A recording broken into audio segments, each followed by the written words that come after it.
வணக்கம். ஒரு டேட்டாவோட நம்ம இன்னைக்கு ஆரம்பிக்கலாம். Can date September 23rd. ஒரு புது உச்சத்தோட மார்க்கெட் க்ளோஸ் ஆகிருக்கு. Near day high, right? Day ஹைக்கும் மார்க்கெட் க்ளோஸ் ஆனதும் ஆல்மோஸ்ட் நியர். அண்ட் 147 பாயிண்ட்ஸ் ஃபியூச்சர்ஸில், ஸ்பாட்டில் வந்து 148 ஆல்மோஸ்ட், ரைட்? அண்ட் -23 பாயிண்ட்ஸ் டிஸ்கவுண்ட்டில் இருக்குது மார்க்கெட். இன்ட்ராடே ஸ்விங்கை வந்து பெருசாக இல்லை. ஏன்னு சொன்னால் 103 தான் இன்ட்ராடே ஸ்விங்கு. ஏன்னு சொன்னால் ஒரு 80 பாயிண்ட்ஸ் வந்து மார்க்கெட் வந்து கேப் அப் ஓப்பன் ஆச்சு. சரி, பேங்க் நிஃப்டி இன்ட்ராடே ஸ்விங்கு வந்து almost 591 points and 500 points plus 54,000 touch ஆகிடுச்சு. நம்ம 55,000 நம்ம சொல்லியிருந்தோம். எப்போ 51,000 இருக்கும் போதும் 4000 பாயிண்ட் ஏற போகுதுன்றது நம்ம அன்றைக்கி சொன்னோம். ஏறுமான்றது ஒரு கேள்வி இருந்துச்சு. எனக்கும் கொஞ்சம் சந்தேகம் இருந்துச்சு. ஆனால் எடுத்து பாருங்களேன், HDFC, ICICI, Kotak bank support பண்ணிச்சு. இன்றைக்கி வந்து பப்ளிக் செக்டர் பேங்க்ஸ் எல்லாமே வந்து ஷார்ட் கவரிங்கில் வந்துச்சு. ரொம்ப நாளாக வந்து அது கீழே இறங்கிட்டு இருந்துச்சு. டக்குன்னு ஷார்ட் கவரிங் வந்ததில் அது தூக்குச்சு. சரி, மெயின் கதைக்கு வரலாம். இன்றைக்கி நிஃப்டியில் வந்து ஆல்மோஸ்ட் நீங்கள் வந்து ஆப்ஷன் செயின் டேட்டாஸ் நீங்கள் எடுத்து பாருங்கள். ஸ்க்ரீனில் நீங்கள் வந்து பார்க்கலாம். ஆப்ஷன் ஸ்க்ரீனு 25,700 இன்றைக்கி வந்து ஷார்ட் கவரிங்ஸ் வந்திருக்கு.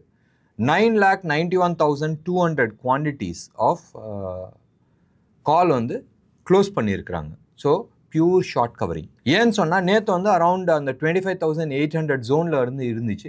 அண்ட் இன்றைக்கி அந்த 80 பாயிண்ட்ஸ் மேலே போனோன்னே அந்த 25,700 லெவலில் வந்து நிறைய ஷார்ட் கவரிங் வந்துச்சு காட்டுது, ரைட்? அவ்வளோ பேர் வந்து க்ளோஸ் பண்ணியிருக்கிறாங்க.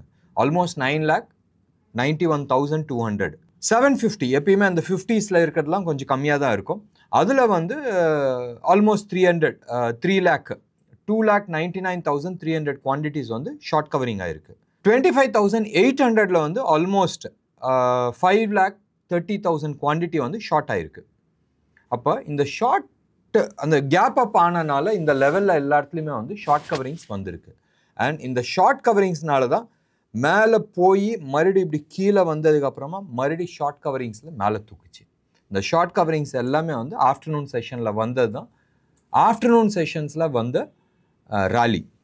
இப்போ ரைட் நவ் நீங்கள் எடுத்துக்கிட்டீங்கன்னு சொன்னால் அந்த 25,900 லெவலில் நிறைய இன்னைக்கு ஆல்மோஸ்ட் 18 lakh கால்ஸ் வந்து ரைட் பண்ணியிருக்கிறாங்க. நினச்சி பாருங்கள், ஃப்ரெஷ்ஷாக 18 lakh கால்ஸ், 18,36,875 குவான்டிட்டிஸ் வந்து ரைட் பண்ணியிருக்கிறாங்க.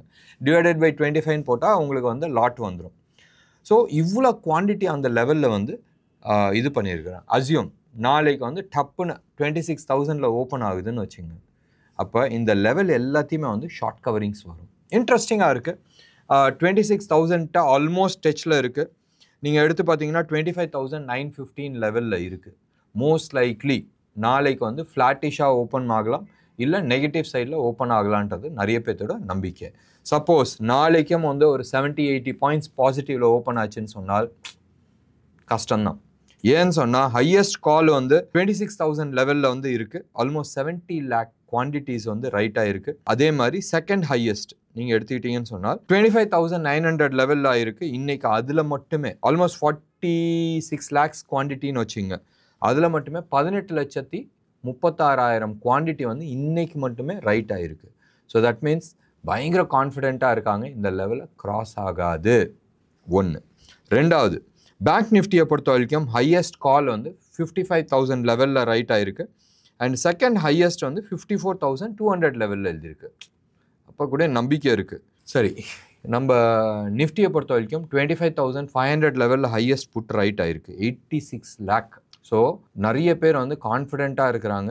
மார்க்கெட் உழுவும், ஆனால் 400 பாயிண்ட் உழுவாது, தள்ளி எழுதியிருக்கிறாங்க பாருங்களேன். 25,500 தான் ஹையஸ்ட் கால் ரைட் பண்ணியிருக்கிறாங்க, சாரி புட்டு ரைட் பண்ணியிருக்கிறாங்க. செகண்ட் ஹையஸ்ட் புட்டு 25,900 எழுதியிருக்கிறாங்க. ஸ்ட்ராடல் போட்டிருப்பாங்க. வேறு என்ன, காலையும் எழுதியிருப்பாங்க, புட்டையும் எழுதியிருப்பாங்க, ஸ்ட்ராடல் போட்டிருக்காங்க. Interesting level. ஆப்ஷன் டேட்டாஸை பார்க்கும் போதும் ஏன் இந்த டேட்டாஸ் நான் சொல்கிறேன்னு சொன்னால், நான் அடுத்த செய்தியை நான் சொல்கிறேன்னு சொன்னால, இது வந்து செபி வந்து அப்பப்போ ரூல் கொடுப்பாங்களே, சாரி இன்ஃபர்மேஷன் கொடுப்பாங்களே, அந்த மாதிரி ஒரு வந்த இன்ஃபர்மேஷன் லாஸ்ட் 3 வருஷத்தில் 1,10,00,000 பேர் ட்ரேடர்ஸ், எவ்வளோ ஒரு கோடியே 10 லட்சம் ட்ரேடர்ஸ் 1,83,000 கோடி, பெரிய அமௌண்ட்டில் 1,83,000 கோடி ஆப்ஷன்ஸ், ஃபியூச்சர்ஸ் அண்ட் ஆப்ஷன்ஸை ட்ரேட் பண்ணி லாஸ் பண்ண கணக்கு. எவ்வளோ? 1,83,000 கோடி லாஸ் பண்ணியிருக்கிறாங்க.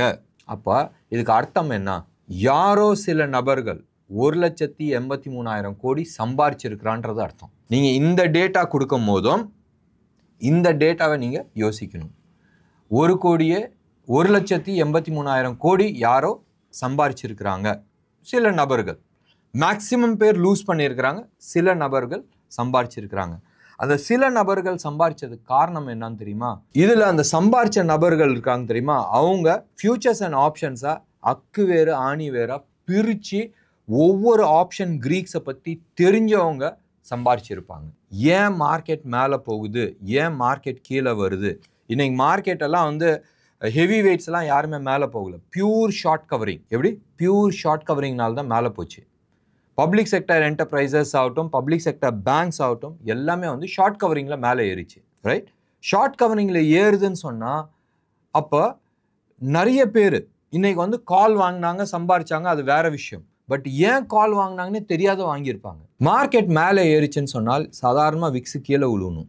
இன்னைக்கு டென்ஷனில் இருக்கிறாங்க. ஏன் டென்ஷனு? எல்லாமே ஷார்ட் கவரிங். யாருமே வந்து ப்ரீ பிளான் பண்ணி மேலே ஏறினது எதுவுமே கிடையாது. எல்லாமே short covering. Right? Pre plan பண்ணதும் சிலதெல்லாம் ஏறி இருக்குது, அதை பற்றி அப்புறமா டிஸ்கஸ் பண்ணலாம். 7.78% வந்து இந்தியா விக்ஸ் வந்து ஏறி இருக்குது. 13.73 இதுதான் one of the main reasons மார்க்கெட்டில் ஷார்ட் கவரிங் வந்திருக்குன்றதை நம்மளால் சொல்ல முடியுது. சும்மா ஷார்ட் கவரிங்ன்ற கதை சொல்லாதீங்கன்றதுக்கு இன்றைக்கி வந்து சின்ன இன்ஃபர்மேஷன்ஸ் உங்களுக்கு ஆட் பண்ணியிருக்கிறேன். உங்களுக்கு இந்த விக்ஸை பற்றி இல்லை ஆப்ஷன் கிரீக்ஸை பற்றி, ஓப்பன் இன்ட்ரெஸ்ட்டை பற்றி, சார்ட் டெக்னிக்கல் அனாலிசிஸை உங்களால் பிரித்து மேய முடியும்னு சொன்னால் டெஃபினட்டாக நீங்கள் வந்து அந்த 1,83,000 கோடி விட்டாங்கன்னு சொன்னாங்களா செபி கொடுத்த இன்ஃபர்மேஷன்ஸ், நீங்கள் விட்ட சைடில் இருக்க மாட்டீங்க, வாங்கின சைடில் இருந்திருப்பீங்க, ஆர் சம்பாரித்த சைடில் இருந்திருப்பீங்க. இன்றைக்கி நிறைய டாப் ஆப்ஷன் ட்ரேடர்ஸ் என்ன சொல்கிறாங்கன்னா, ஆப்ஷன் செல் பண்ணால் செம்ம காசு சம்பாதிக்கலாம். ஞாபகம் வச்சுங்க, ஆப்ஷன் செல்லிங்கில் கொஞ்சம் கொஞ்சமாக நீங்கள் சம்பாதிப்பீங்க. ஒரே நாளில் நீங்கள் லாஸ்ட்டு 8 மாதம் 10 மாதத்தில் சம்பாதிச்சது ஒரே நாளில் வந்து விட்டுட்டு போவீங்க. இது வந்து history. It is available in the market. இதோட பெட்டர் ஆப்ஷன் பையிங் பண்ணுறது வந்து பெட்டர் ஆப்ஷன். ஆனால் நிறைய பேர் வந்து ஆப்ஷன் பையிங்லேயே வந்து விட்டுட்டு போகிறாங்க. ஏன் விட்டுட்டு போகிறாங்க? ரொம்ப சிம்பிளான விஷயம். ஆப்ஷன் பையிங்ன்றது சிங்கம் மாதிரி. ரைட்? உட்காந்துட்டு இருக்கணும், வெயிட் பண்ணும் இந்த ஆப்பர்ச்சுனிட்டிக்கு. கரெக்டான தருணத்தில் கரெக்டாக நீங்கள் ஸ்ப்ரிண்ட் அடிக்கணும். ரைட்? அங்கே நீ ஓடிக்கிட்டே இருந்தால் நீ டயர்ட் ஆகிடுவ. அங்கே வந்து ஆப்பர்ச்சுனிட்டிக்கோசரம் நீ வெயிட் பண்ணணும். கரெக்டாக அந்த ஆப்பர்ச்சுனிட்டி போதும் உள்ளே என்டர் பண்ணிவிட்டு வெளியில் வரணும். ரொம்ப நேரம்லாம் சிங்கம்லாம் ஓடாது. மிஞ்சி போனால் நம்ம உசைன் போல்ட் கதை தான். ரைட்? 10 செகண்ட் தான் ஓடுறான், கோல்டு மெடல் வாங்கிட்டு வந்துகிட்டே இருக்கிறோம். ஆர் மில்லியன்ஸில் வந்து தே ஏர்ன் மணி. அதே மாதிரி தான் சிங்கமும் வெயிட் பண்ணிகிட்டே இருக்கும். கரெக்டான சமயத்தில் வந்து உள்ளே பூந்து வேட்டையாடும். Maximum 70-80% of the time success ஆகும். ரைட்? இதுதான் வந்து ஆப்ஷன்லேயும். எதுக்கோசரம் வெயிட் பண்ணுறோம்? மொமெண்டம்கோசரம் வெயிட் பண்ணுறோம். அந்த மொமெண்டம் வருது, அது பிரேக் அவுட் ஆகும்போது அந்த மொமெண்டம் வருது, அந்த ஸ்பீடில் தான் நீங்கள் வந்து காசு சம்பாதிக்க முடியும். ரைட்? டெக்னிக்கல் அனாலிசிஸ் எனக்கு தெரியும், நான் RSI யூஸ் பண்ணுறேன், இல்லை மூவிங் ஆவரேஜ் யூஸ் பண்ணுறேன்னா இதெல்லாம் வேலைக்காகாத ஒரு சமாச்சாரம்.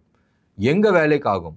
நீங்கள் கேஷ் மார்க்கெட்டில் டீலிங் பண்ணுறீங்கன்னு சொன்னால் டெஃபினட்டாக பிரேக் அவுட் ஆகுது. டெக்னிக்கல் அனாலிசிஸில் எல்லாமே சொல்லலாம். இன்றைக்கி மேக்ஸிமம் டெக்னிக்கல் அனாலிசிஸில் they give you the target achieve ஆகும். பட் ஆப்ஷன் ட்ரேடிங்கில் உங்களுக்கு எக்ஸ்ட்ராவாக எந்த டைமில் பிரேக் அவுட் ஆகுது, அந்த பிரேக் அவுட் ஆகிற தருணம்னு இருக்குல்ல, அந்த தருணத்தில் தான் வந்து உங்களுக்கு காசு சம்பாதிக்க முடியும்.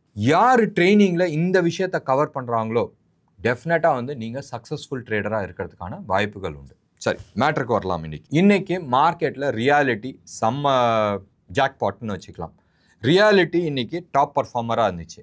ரியாலிட்டியில் நம்ம டிஎல்எஃப் 2-3 நாளைக்கு முன்னாடி நம்ம யூடியூப்லேயும் நம்ம பேசினோம். ஒன்று. ரெண்டாவது வந்து காட்ரேஜ் ப்ராப்பர்ட்டி பற்றி எங்களோட ட்ரைனிங் ஸ்டூடெண்ட்ஸ் சார்ட்டை போட்டு ஐயா இப்படி இருக்குன்ற மாதிரி காட்டியிருந்தாங்க. சூப்பராக இருந்துச்சு. டிஎல்எஃப் 3.3% அப்பு. Godrej Property 6.8% அப்பு.